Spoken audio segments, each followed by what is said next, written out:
بسم الله الرحمن الرحيم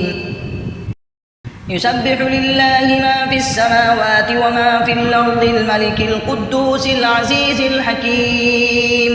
هو الذي بعث في الأميين رسولا منهم يتلو عليهم آياته ويزكيهم ويعلمهم الكتاب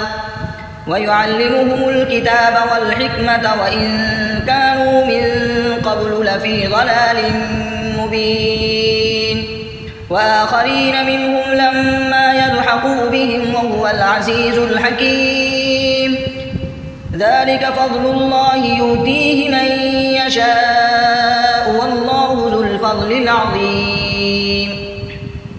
مثل الذين حملوا التوراة ثم لم يحملوها كمثل الحمار يحمل أسفارا بئس مثل القوم الذين كذبوا بآيات الله والله لا يهدي القوم الظالمين قل يا أيها الذين هادوا إن زعمتم أنكم أولياء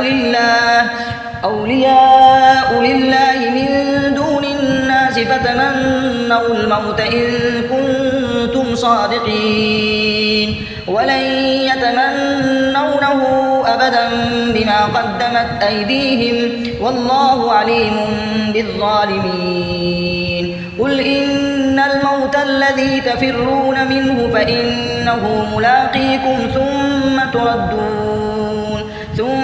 تردون إلى عالم الغيب والشهادة فينبئكم بما كنتم تعملون يا أيها الذين آمنوا إذا نودي للصلاة من يوم الجمعة فاسعوا إلى ذكر الله وذروا البيع ذلكم خير لكم إن كنتم تعلمون فإذا قضيت الصلاة فانتشروا في الأرض وابتغوا من فضل الله واذكروا الله كثيرا لعلكم تفلحون وإذا رأوا تجارة أو لهوا انفضوا إليها وتركوك قائما قل ما عند الله خير من اللهو ومن التجارة والله خير الرازقين